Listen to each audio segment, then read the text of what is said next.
風颱往咱台灣的方向一直弄過來，全台灣的漁民心境攏病真寒，趕緊甲船仔開轉去港口來閃風颱。像你個小琉球，會當看到這個船仔一隻挖一隻，固定擺咧，擺甲真整齊。另外，台中的五車港、甲基隆八斗仔漁港，早起漁民嘛做最後的巡視，確保這個船隻攏已經真穩當。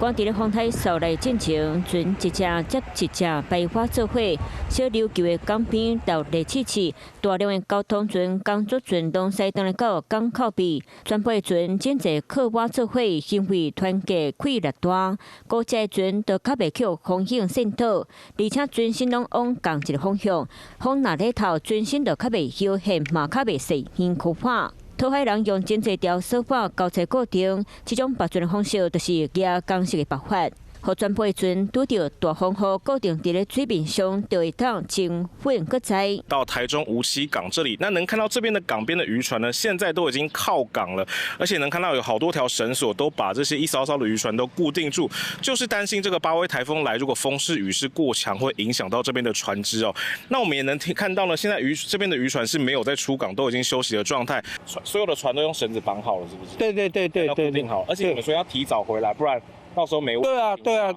要好的位置就是要提早回來，不然人家被人家占走了就沒位置了。在咧基隆港邊，毛船長無形刺刺在咧拔船仔，確保船隻會當平安度過風颱天。風的話會就是吹過來，他們那個船會壓過來嘛，所以要另外先做它颱風的那個方向先來綁好，不然它轉過去之後，風會往這邊吹，跟往這邊吹。像比較大艘的，我們停在那邊的另外一艘就會下船錨，對，下錨，那它固定外側，